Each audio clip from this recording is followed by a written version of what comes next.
I think the only trouble I would add to that is bad books find their way as well. Thank you, but I quite like bad books. I'm not going to say the obvious, Rick. Could you tell us, please, some of the particular titles that earned the authors their place on the list? You know, the best of the works by the people you've chosen? I think that's a terrific question. Carmen, do you want to start with it? Which writer shall I start with? Start with your ones that you wrote little biographies for The Guardian Okay. for. With Dacia Maraini, there's one novel of hers called The Silent Duchess, which is absolutely wonderful. It's wonderful in two ways. You could certainly take it on the aeroplane that I've just come on, where you need something that takes you miles away and tells you a wonderful story. But it's also a remarkable work of art. It's a sort of like Lampedusa's Gattipardo, but it's about a Sicilian family with a heroine who's a deaf mute and a massive family, and it's marvelous, drenched in Sicily. Then, if you come to Wang Anyi, the Chinese writer, one of the Chinese writers I was so fond of, The Song of Everlasting Sorrow, a marvelous, massive Madame Bovary sort of novel about 3 generations of life in Shanghai. And then John le Carré. What am I to say about John le Carré? I've got so many favorites, but I think possibly I'd suggest The Perfect Spy, because I think that combines most of his sort of sense of despair with the world, but his sense of style, and mystery, and sort of dumb fury. That's what I like about John le Carré. He's very, very indignant. It's The Perfect Spy, and then Solo. Would you want to do Solo? No, go. Well, my very favourite one, Solo, is, I'm afraid, because I'm a lapsed Catholic, I'm sorry about that, I know you're religious, is a cockeyed comedy, which is the most marvellous attack on the Catholic Church. I've never read anything like it since I read Celine. It's quite startling and remarkable. Anyway, I think somebody else should take over. Yeah, he's remarkable in that his whole life has been devoted to destroying classical Spanish literature, apparently. The question, I think, was which ones were we unfamiliar with when we started? Was that it? No, not necessarily. Not necessarily. Just ones that you would recommend. I'd known about Armin Malouf for some time, but I read 3 or 4 more, and I liked them all. What's amazing about them is they give you an insight into a world, a very rich world, and he's perfectly at ease in any time from about 700 AD up to the 19th century. I have to say it gets slightly more wobbly in present times. There's only one of them that I didn't like, and that was set in contemporary times. Armin Malouf's an astonishing writer, and very little known, I would guess. He writes in French, although he's Lebanese. I also fell in love all over again with Marilyn Robinson, who is an astonishing writer. Astonishing because it's so apparently minor, and yet you find your heart beating to know what's happened to Jack, the prodigal son, in 2 of the novels. I mean, in a place where absolutely nothing happens, and then she's masterful at dropping in information that's quite startling, in this case about the civil rights movement in the 50s. So those were 2 revelations. I'm a perennial admirer of Philip Roth, and I think I've read every book he's ever written, and he can be infuriatingly repetitive, and he can be infuriatingly self-indulgent, but at his best he's the complete novelist, and I think probably he's the only survivor of the great trio of Updike, Bellow and Roth.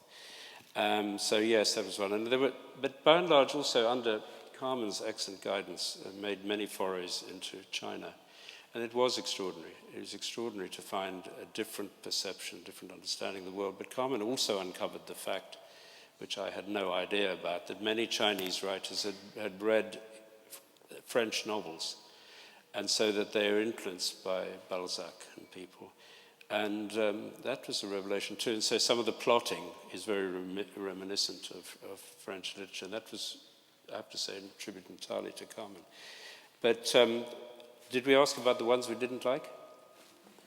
No. The novels, I mean, for example, with with Philip Roth. Your favourite, I think, is American Pastoral, Let's isn't not it? go over old wounds here. No, but you like American Pastoral. I pointed Which you want Carmen to at say- American Pastoral, which is a transition It's novel. wonderful, Yeah. wonderful. But I think they wanted to know favourite Okay. novels so they could buy them.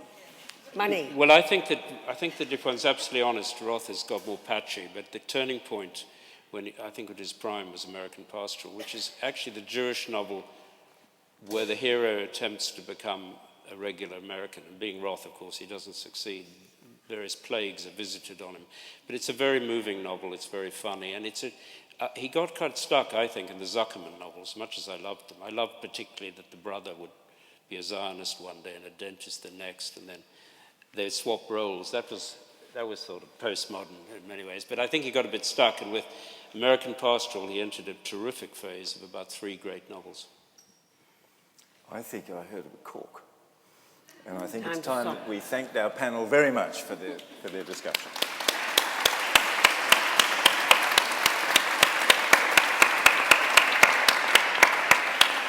Thank you very much.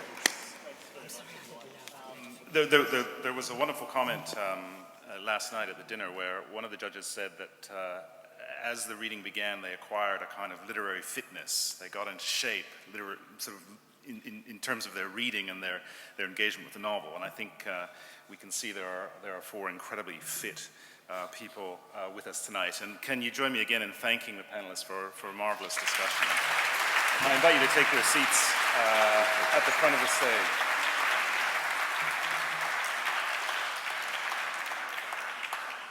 The chairs are very comfortable, I know.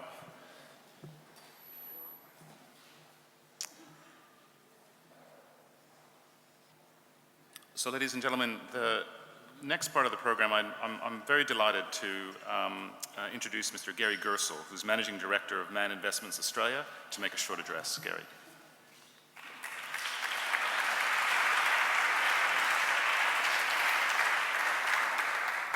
Good evening. Man, as a global asset manager, is delighted and proud to be associated with Booker, and the Man Booker Prize, which we're not here to talk about tonight, is in its 10th year, and this being the 4th of the Man Booker International Prizes. We've also created an Asian Literary Prize, and we're also major sponsors of the Sydney Writers' Festival. So it's clear that we have an overarching commitment to global literature. 3 things came out for me tonight. The first was listening to the panel and some words that the good doctor said earlier, and that is listening and excellence. And both of those 2 were personified tonight by the judges, and I believe that they'll do a worthy job. And the other thing is that Man will not be removing its name from the list. So that's our takeaway.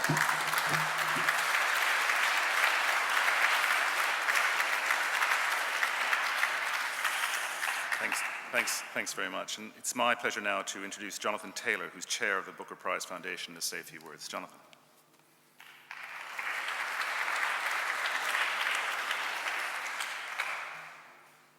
Good evening. My first and very happy task is to thank the university, its Vice-Chancellor, staff and students for their splendid hospitality, their help and their facilities.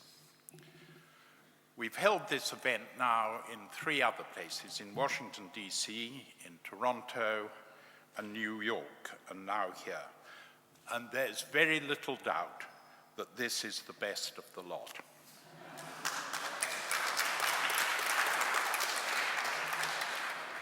Many thanks also to our generous sponsor. Without Man, none of this would be possible. They are a perfect sponsor, generous and non-interfering. I must also thank our judges and the administrator of the prize. Their task is not yet done, but I think you would all agree that they're doing pretty well so far. More to come, though. A number of wise and discerning commentators have compared the Man Booker International Prize with the Nobel Prize for Literature. Indeed, the Nobel seems at best to be whimsical and at worst to be political. But comparisons are odious. Certainly the Man Booker International Prize takes great pride in its relative transparency. You now know, and you've listened to them and seen them, who the judges are. And you now know who the authors are in contention for the final stages of the award. Sydney has been a welcoming and generous location for this stage of the International Prize, but it's not a case of here today and gone tomorrow. The judges' task over the next 7 weeks or so is to get from 13 hugely deserving and interesting finalists to just one eventual winner, a task marginally simplified by John le Carré's wish to be removed.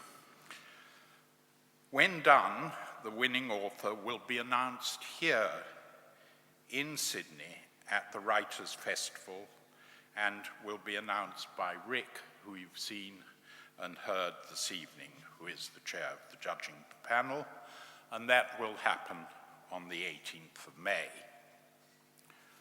But what I hope will be an even more enduring relationship between the prize and this university is our collaboration in a student reading project whereby all new students, the freshman class, you'd call them somewhere, 8,500 in all, have been asked on arrival to read the same Man Booker Prize shortlisted or winning novel, whether they plan to study economics, engineering, physics, Chinese, or whatever.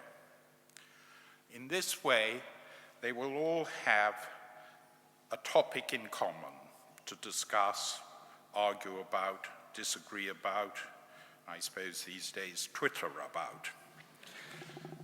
And with scientists as well as arts graduates reading the same good novel, we will perhaps be building a modest bridge between what C.P. Snow called the two cultures, the humanities and the sciences.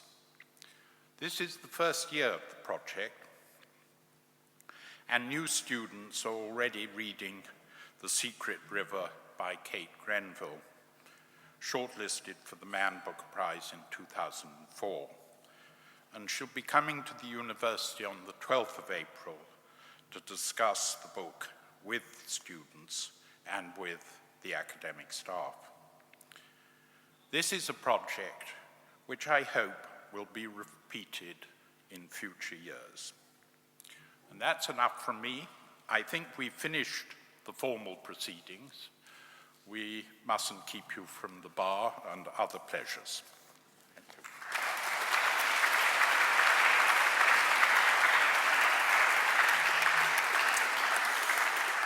Thank you. Thanks, Jonathan. And we are almost at the close of the proceedings. It just leaves me to make two final comments. I think it is, there was a wonderful phrase tonight by Fiammetta that literature was a wonderful form of friendship, and I hope that our discussion tonight has promoted that amongst us here, and we hope that it promotes it amongst our students as well this year in the project that Jonathan's mentioned. I would like to acknowledge now that the Sydney Camera Octet from our Conservatorium of Music will be entertaining you this evening after the close of proceedings, and I want to thank Glebe Books as well for sponsoring tonight's event, and you can indeed purchase many of the books discussed here on stage at the back from a friendly book supplier, Glebe Books, this evening. So that's all for us from here tonight. Please stay, have a drink and a canapé, and continue the conversation about literature that we began. So you're very welcome, University of Sydney, and good evening.